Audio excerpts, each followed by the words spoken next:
हरि ओम नमः परमात्मने नमः। श्री पुराण पुरुषोत्तमाय नमः। श्रीमन्नारायण नारायण नारायण श्रीमन्नारायण नारायण नारायण गोपी नारायण नारायण नारायण गोपी नारायण नारायण नारायण गोपी नारायण नारायण नारायण सूर्य नारायण नारायण नारायण सूर्य नारायण नारायण नारायण सूर्य नारायण नारायण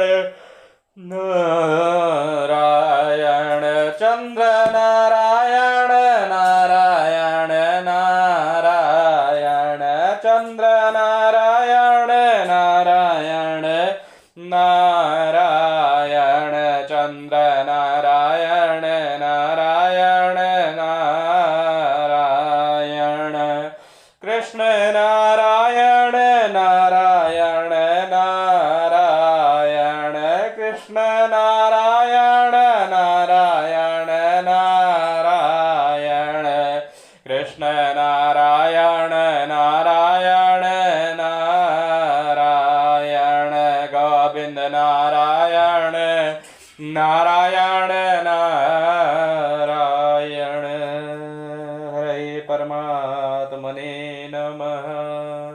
हरि ओम। अथ अष्टमोऽध्याय सप्ताह यज्ञ की विधि। अथ ते संप्रवक्ष्यामः सप्ताह श्रवणे विधिं साहैर्यवासुभिश्चैव प्रायः साधो विधि स्मृतः दैवज्ञं तु समाहूय मुहूर्तं पृच्छ यत्नतः विवाहे यादृशं वृत्तं तादृशं परिकल्पयेत्।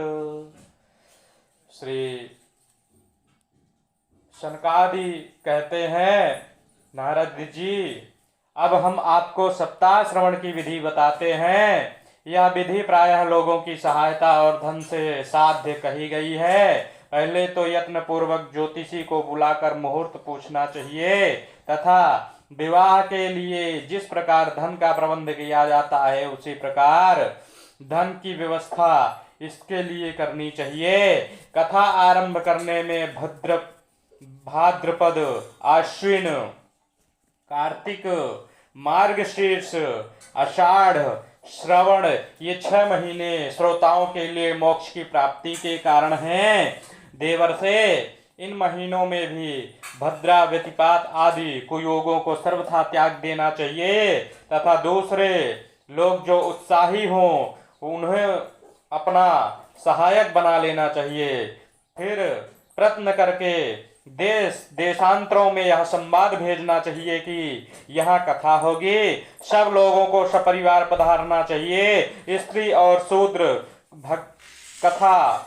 भागवत कथा एवं संकीर्तन से दूर पड़ गए हैं, उनको भी सूचित किया जाए, ऐसा प्रबंध करना चाहिए। देश देश में जो विरक्त वैष्णव और हरि कीर्तन के प्रेमी हो उनके पास निमंत्रण पत्र अवश्य भेजें। उसे लेखनी की विधि इस प्रकार बताई गई है। महानुभावों, यहाँ 7 दिन तक सत्पुरुषों का बड़ा दुर्लभ समागम रहेगा और अपूर्व रसमयी श्रीमद् भागवत की कथा होगी। आप लोग भगवत रस के रसिक हैं, अतः श्रीमद् भागवत का मृत का पान करने के लिए प्रेम पूर्वक शीघ्र ही पधारने की कृपा करें। यदि आपको विशेष अवकाश ना हो तो भी एक दिन के लिए तो अवश्य ही कृपा करनी चाहिए, क्योंकि यहाँ का तो एक क्षण भी अत्यंत दुर्लभ है। इसी प्रकार विनय पूर्वक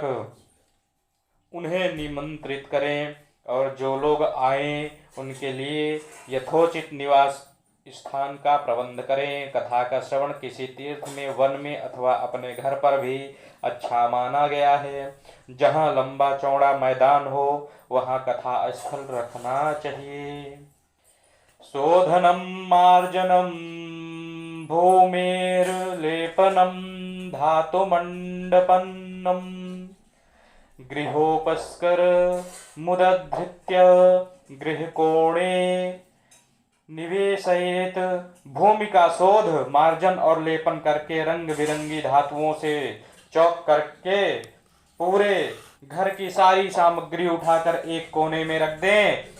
5 दिन पहले से ही यत्न पूर्वक बहुत से बिछाने के वस्त्र एकत्र कर लें तथा केले के खंभों से सुशोभित एक ऊंचा मंडप तैयार कराएं और तथा सब ओर फल, पुष्प, पत्र और चंदों वे से अलंकृत करें तथा चारों ओर झाड़ियां लगाकर तरह तरह के सामानों से सजा दें। उस मंडप में कुछ ऊंचाई पर 7 विशाल लोकों की कल्पना करें और उनमें विरक्त ब्राह्मणों को बुला बुला कर बैठाएं। आगे की ओर उनके लिए वहां यथोचित आसन तैयार रखें। इनके पीछे वक्ता के लिए भी एक दिव्य सिंहासन प्रारब्ध करें। यदि वक्ता मुख उत्तर की ओर रहे तो श्रोता पूर्वाभिमुख होकर बैठे और यदि वक्ता पूर्वाभिमुख हो रहे तो श्रोता उत्तर की ओर मुख करके बैठना चाहिए अथवा वक्ता और श्रोता को पूर्वमुख होकर बैठना चाहिए। देश काल आदि को जानने वाले महानुभावों ने श्रोता के लिए ऐसा ही नियम बताया है। जो वेद शास्त्र की स्पष्ट व्याख्या करने में सामर्थ्य हो, तरह तरह के दृष्टांत दे सकता हो तथा विवेकी और अत्यंत निष्प्रिय हो, ऐसे विरक्त और विष्णु भक्त ब्राह्मण को वक्ता बनाना चाहिए। श्रीमद् भागवत के प्रवचन में ऐसे लोगों को नियुक्त करने नहीं करना चाहिए जो पंडित होने पर भी अनेक धर्मों के चक्कर में पड़े हुए स्त्री लंपट एवं पाखंड के प्रचार में हो। वक्ता के पास ही उसकी सहायता के लिए एक ऐसा ही विद्वान और स्थापित करना चाहिए, वह भी सब प्रकार से संशयों की निवृत्ति करने में सामर्थ्य और लोगों को समझाने में कुशल हो। कथा प्रारंभ के दिन से एक दिन पूर्व व्रत ग्रहण करने के लिए वक्ता को क्षौर करा लेना चाहिए तथा अरुणोदय के समय शौच से निवृत्त होकर अच्छी तरह स्नान करें और संध्या आदि अपने नित्य कर्मों को संक्षेप से समाप्त करके कथा के विघ्नों की निवृत्ति के लिए गणेश जी का पूजन करें। तदंतर पितृगण का तर्पण कर पूर्व पापों की शुद्धि के लिए प्रायश्चित करें और एक मंडल बनाकर उसमें श्री हरि को स्थापित करें। फिर श्री भगवान कृष्ण को लक्ष्य करके मंत्रोच्चारण पूर्वक क्रमशः षोडशोपचार विधि से पूजन करें और उसके पश्चात प्रदक्षिणा तथा नमस्कार आदि इस प्रकार स्तुति करें। करुणानिधि मैं संसार सागर में डूबा हुआ और बड़ा दीन हूँ। कर्मों के मोह रूपी ग्रहण ने मुझे पकड़ रखा है। आप इस संसार सागर से मेरा उद्धार कीजिए। इसके पश्चात धूप दीप आदि सामग्रियों से श्रीमद् भागवत की भी बड़े उत्साह और प्रीति पूर्वक विधि विधान से पूजा करें। फिर पुस्तक के आगे नारियल रखकर नमस्कार करें और प्रसन्नचित हो इस प्रकार स्तुति करें। श्रीमद् भगवत के रूप में आप साक्षात श्री कृष्णचंद्र ही विराजमान हैं। नाथ, मैं भवसागर से छुटकारा पाने के लिए आपकी शरण ली है। मेरा यह मनोरथ आप बिना किसी विघ्न बाधा के सांगोपांग पूरा करें। केशव, मैं आपका दास हूँ। इस प्रकार दीन वचन कहकर फिर वक्ता का पूजन करें।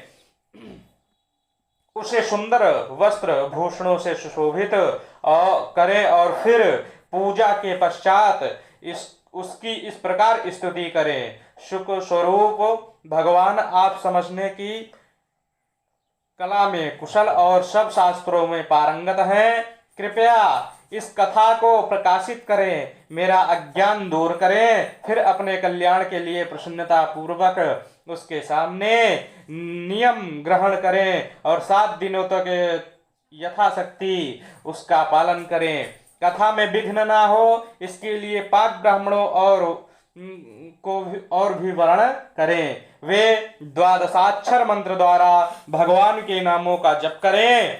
फिर ब्राह्मण अन्य विष्णु भक्त एवं कीर्तन करने वालों को नमस्कार करके उनकी पूजा करें और उनकी आज्ञा पाकर स्वयं भी आसन पर बैठ जाएं। जो पुरुष लोक संपत्ति, धन, घर और पुत्रादि की चिंता का छोड़कर शुद्ध चित्त से केवल कथा में ही ध्यान रखता है, उसे इसके श्रवण का उत्तम फल मिलता है। बुद्धिमान वक्ता को चाहिए कि सूर्योदय से कथा आरंभ करके 3:30 पहर तक मध्य स्वर से अच्छी तरह कथा बाँचें। दोपहर के समय 2 घड़ी तक कथा बंद रखें। उस समय कथा के प्रसंग के अनुसार वैष्णवों को भगवान के गुणों का कीर्तन करना चाहिए।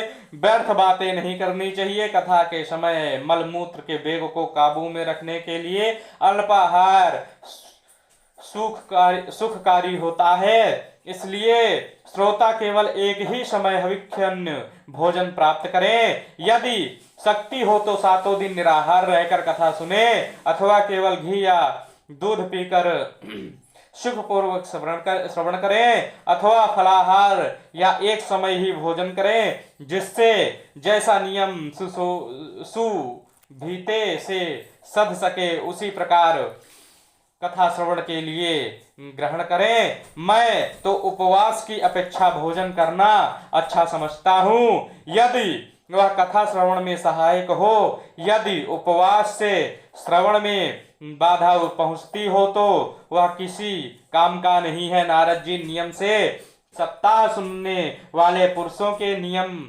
सुनाइए। विष्णु भक्त की दीक्षा से रहित पुरुष कथा श्रवण का अधिकारी नहीं है। जो पुरुष नियम से कथा सुने उसे ब्रह्मचर्य से रहना चाहिए। भूमि पर सोना और नित्य प्रति कथा समाप्त होने पर पत्तल में भोजन करना चाहिए। दाल, मधु, तेल, गरिष्ठ अन्य, भाव दूषित पदार्थ और बासी अन्य इनका उसे सर्वदा ही त्याग करना चाहिए। काम, क्रोध, मद मत्सर, लोभ, दंभ, मोह और द्वेष को भी अपने पास भी नहीं भटकने देना चाहिए। वह वेद, वैष्णव, ब्राह्मण, गुरु, गो सेवक तथा स्त्री, राजा और महापुरुषों की निंदा से भी बचे।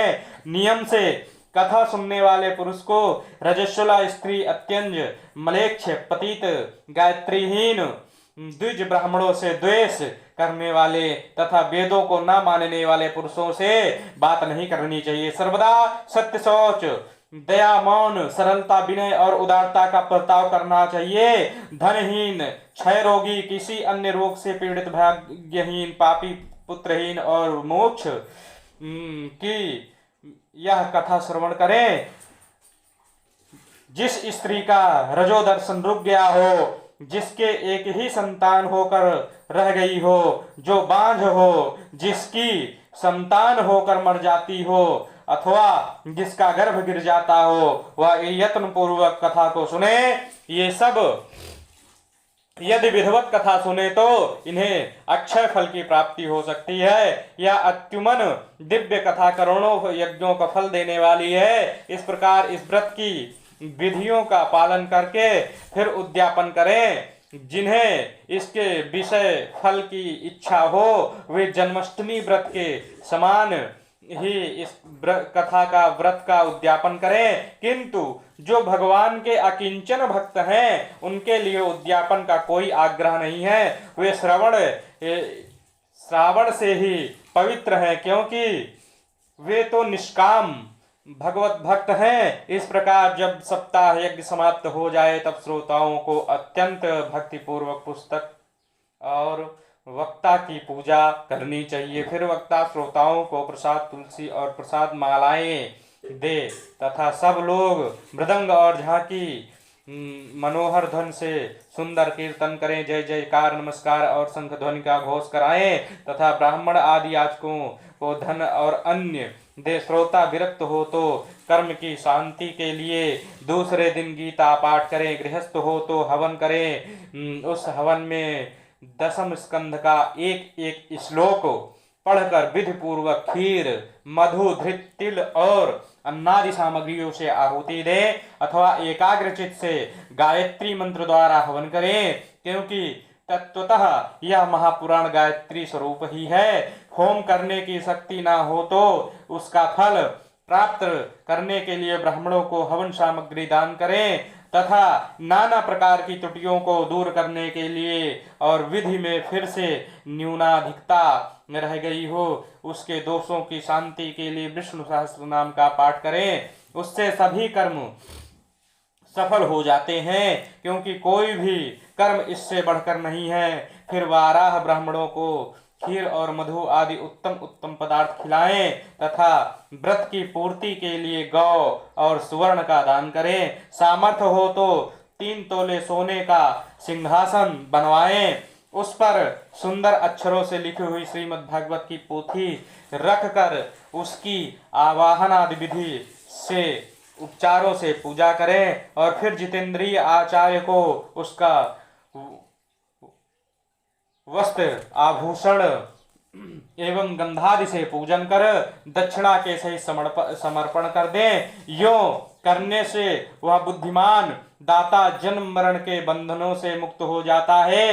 यह सप्ताह पारायण की विधि सब पापों की निवृत्ति करने वाली है। इसका इस प्रकार ठीक ठीक पालन करने से यह मंगलमय भागवत पुराण अभिष्ट फल प्रदान करता है तथा अर्थ, धर्म, काम और मोक्ष चारों की प्राप्ति का साधन हो जाता है। इसमें तनिक भी संदेह नहीं है। सनकादि कहते हैं, नारद जी, इस प्रकार तुम्हें यह सप्ताह श्रवण की विधि हमने पूरी पूरी सुना दी। अब और क्या सुनना चाहते हो? श्रीमद् भागवत से भोग और मोक्ष दोनों ही हाथ लग जाते हैं। श्री सूत जी कहते हैं, इत्युक्ता ते महात्मनः प्रोचुर भागवतीं कथां सर्व पाप हरां पूर्ण्यां भुक्ति मुक्ति प्रदायिनीं। सौनक जी, श्री सूत जी कहते हैं, सौनक जी, यो कहकर महामुनि सनकादि ने 1 सप्ताह तक विधि पूर्वक इस सर्व पापनाशनी परम पवित्र तथा भोग और मोक्ष प्रदान करने वाली भागवत कथा का प्रवचन किया। सब प्राणियों ने नियम पूर्वक इसे श्रवण किया। इसके पश्चात उन्होंने विधि पूर्वक भगवान पुरुषोत्तम की स्तुति की। कथा के अंत में ज्ञान, वैराग्य और भक्ति बड़ी पुष्टि मिली और वे तीनों एकदम तरुण होकर सब जीवों का चित्त अपनी ओर आकर्षित करने लगे। अपना मनोरथ पूरा होने से नारद जी को भी बड़ी प्रसन्नता हुई। उनके सारे शरीर में रोमांच हो आया और वे परमानंद से पूर्ण हो गए। इस प्रकार कथा श्रवण कर भगवान के प्यारे नारद जी हाथ जोड़कर प्रेम गदगद वाणी से सनकादि से कहने लगे, नारद जी। नारदोवाच, नारद जी ने कहा, मैं धन्य हूँ, आप लोगों ने करुणा करके मुझे बड़ा ही अनुग्रहित किया है। आज मुझे सर्व पापहारी भगवान श्री हरि की प्राप्ति हो गई।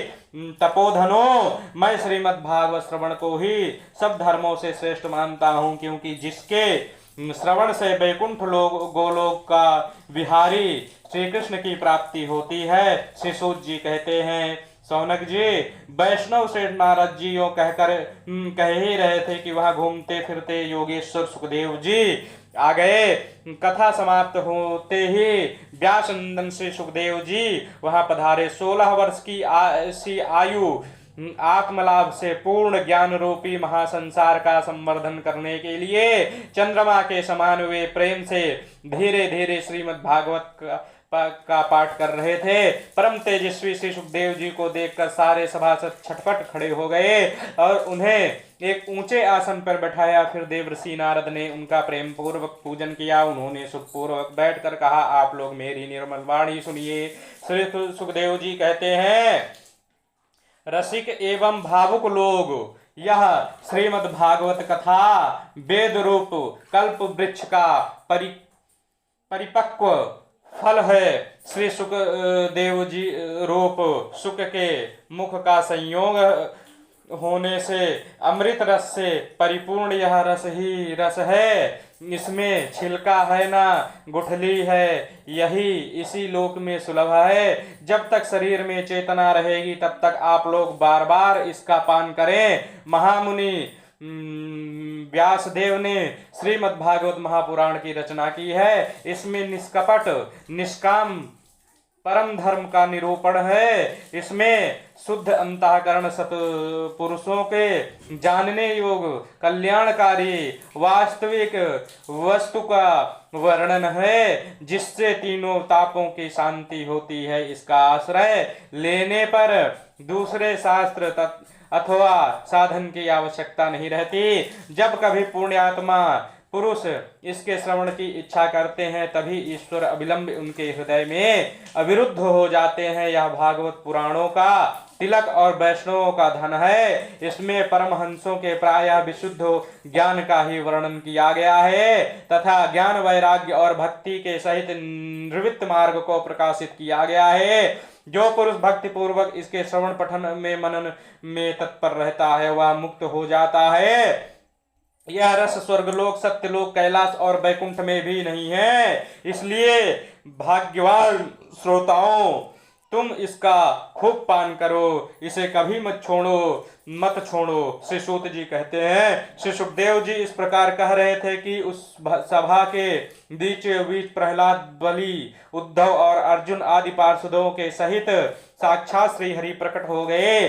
तब देवर्षि नारद ने भगवान और उनके भक्तों की यथोचित पूजा की। भगवान को प्रसन्न देखकर देवर्षि ने उन्हें एक विशाल सिंहासन पर बैठाया। दिव्य और सब लोग उनके सामने संकीर्तन करने लगे। उस संकीर्तन को देखने के लिए श्री पार्वती जी के सहित महादेव जी और ब्रह्मा जी भी आए। कीर्तन आरंभ हुआ। प्रहलाद जी तो चंचलागति फुर्तीले होने के कारण करताल बजाने लगे। उद्धव जी ने झांझें उठा ली। देवर्षि नारद की वाणी की ध्वनि वीणा की ध्वनि करने लगे। स्वर विज्ञान गान विद्या में कुशल होने के कारण अर्जुन राग अलापने लगे। इंद्र ने मृदंग बजाना आरंभ कर दिया। सनकादि बीच बीच में जय घोष करने लगे और इसके आगे सुखदेव जी तरह तरह के सरस अंग भंगी करके भाव बताने लगे। इन सबके बीच में परम तेजस्वी भक्ति ज्ञान और वैराग नटों के समान नाचने लगे। ऐसा अलौकिक कीर्तन देखकर भगवान प्रसन्न हो गए और इस प्रकार कहने लगे, मैं तुम्हारी इस कथा और कीर्तन से बहुत प्रसन्न हूँ। तुम्हारे भक्ति भाव से इस समय मुझे अपने वश में कर लिया है, अतः तुम लोग मुझसे वर मांगो। भगवान के ऐसे वचन सुनकर सब लोग बड़े प्रसन्न हुए और प्रेमार्ध चित्त से भगवान से कहने लगे, भगवान, हमारी यह अभिलाषा है कि भविष्य में भी जहाँ कहीं सप्ताह कथा हो वहां आप इन पार्षदों के सहित अवश्य पधारे। हमारा यह मनोरथ पूर्ण कर दीजिए। भगवान तथास्तु कहकर अंतर ध्यान हो गए।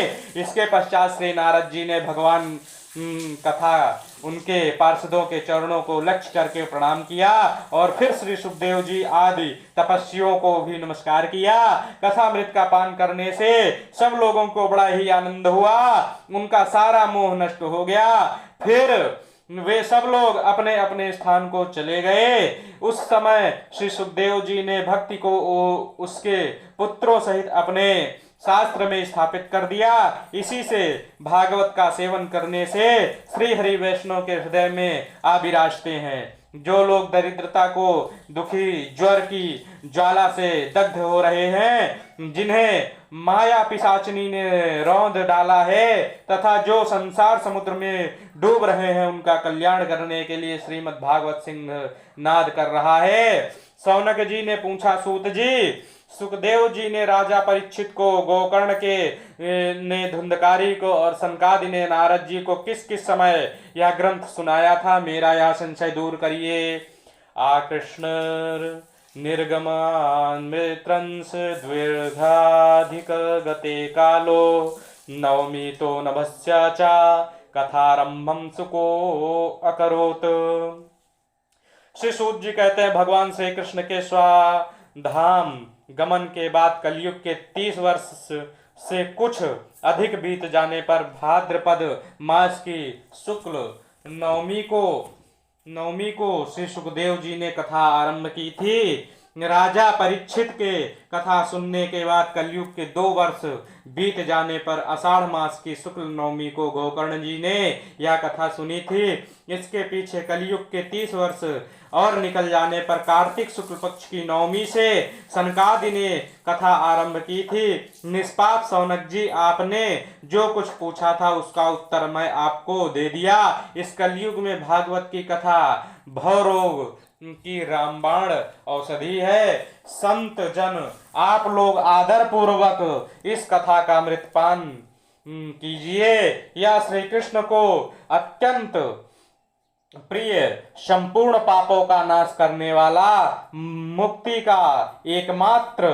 कारण और भक्ति को बढ़ाने वाला है। लोक में अन्य कल्याणकारी साधनों का विचार करने और तीर्थों का सेवन करने से क्या होगा? अपने दूतों को हाथ में पास लिए देखकर यमराज उसके कान में कहते हैं, देखो, जो भगवान की कथा वार्ता में मत हो रहे हैं उनसे दूर रहना। मैं औरों को ही दंड देने की शक्ति रखता हूँ, वैष्णवों को नहीं। इस आसार संसार में विषय रूप विष की आसक्ति के कारण व्याकुल बुद्धि वाला पुरुषों अपने कल्याण के उद्देश्य से आधे क्षण के लिए भी इस सुख कथा रूप अनुपम सुधा का पान करो। मेरे प्यारे भाइयों, निंदित कथाओं से युक्त कुपर्थ में व्यर्थ ही क्यों भटक रहे हो? इस कथा के कान में प्रवेश करते ही मुक्ति हो जाती है। इस बात के साक्षी राजा परीक्षित हैं। श्री सुखदेव जी ने प्रेम रस के प्रवाह में स्थित होकर इस कथा को कहा था। जिसके कंठ से संबंध हो जाता है वह वैकुंठ का स्वामी बन जाता है। सौनक जी, मैंने अनेक शास्त्रों को देखकर आपको यह परम गोप्य रहस्य अभी अभी सुनाया है। सब शास्त्रों के सिद्धांतों का यही निचोड़ है। संसार में इस सुख शास्त्र से अधिक पवित्र और कोई वस्तु नहीं है। अतः आप लोग परमानंद की प्राप्ति के लिए इस द्वादशम स्कंध रूप रस का पान करें। जो पुरुष नियम पूर्वक इस कथा का भक्ति भाव से श्रवण करता है और जो शुद्ध अंतःकरण भागवत भक्तों के सामने इसे सुनता है, वे दोनों ही विधि का पूरा पालन करने से कारण इसका यथार्थ फल पाते हैं। उनके लिए त्रिलोकी में कुछ भी असाध्य नहीं है। श्री पद्म पुराणे उत्तरखंडे श्रीमद्भागवत महात्म्ये श्रवण विधि कथनम नाम 8मो अध्यायः। ओम श्रीमन्नारायण नारायण नारायण श्रीमन्नारायण नारायण नारायण श्रीमन्नारायण नारायण नारायण श्रीमन्नारायण नारायण नारायण भजमन्नारायण नारायण नारायण भजमन्नारायण नारायण नारायण भजमन्नारायण नारायण नारायण भजमन्नारायण नारायण नारायण कृष्ण नारायण नारायण नारायण कृष्ण नारायण नारायण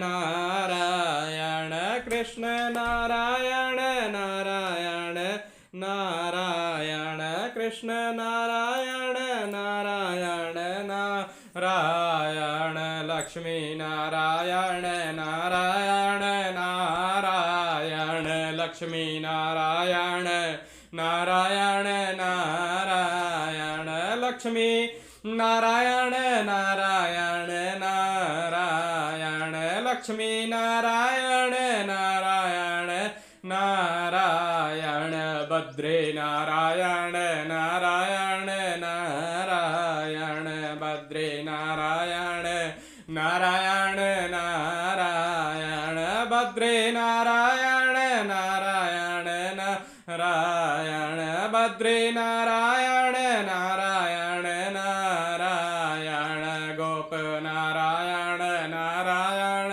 नारायण गोप नारायण नारायण नारायण गोप नारायण नारायण नारायण सूर्य नारायण नारायण नारायण सूर्य नारायण नारायण नारायण सूर्य नारायण नारायण नारायण सूर्य नारायण नारायण नारायण चंद्र नारायण नारायण नारायण चंद्र नारायण नारायण नारायण चंद्र नारायण नारायण नारायण चंद्र नारायण नारायण नारायण भक्ति नारायण नारायण नारायण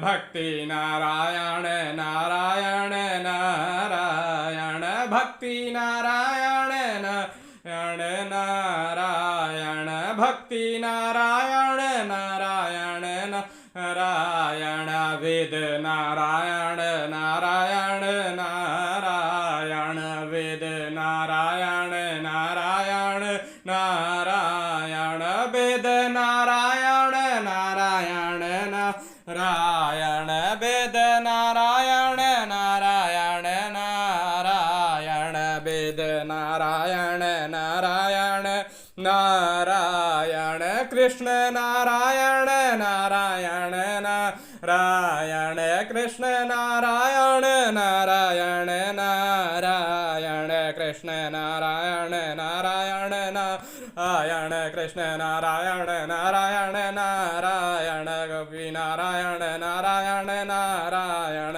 गोपी नारायण नारायण नारायण लक्ष्मी नारायण नारायण नारायण चंद्र नारायण नारायण नारायण सूर्य नारायण नारायण नारायण लक्ष्मी नारायण नारायण नारायण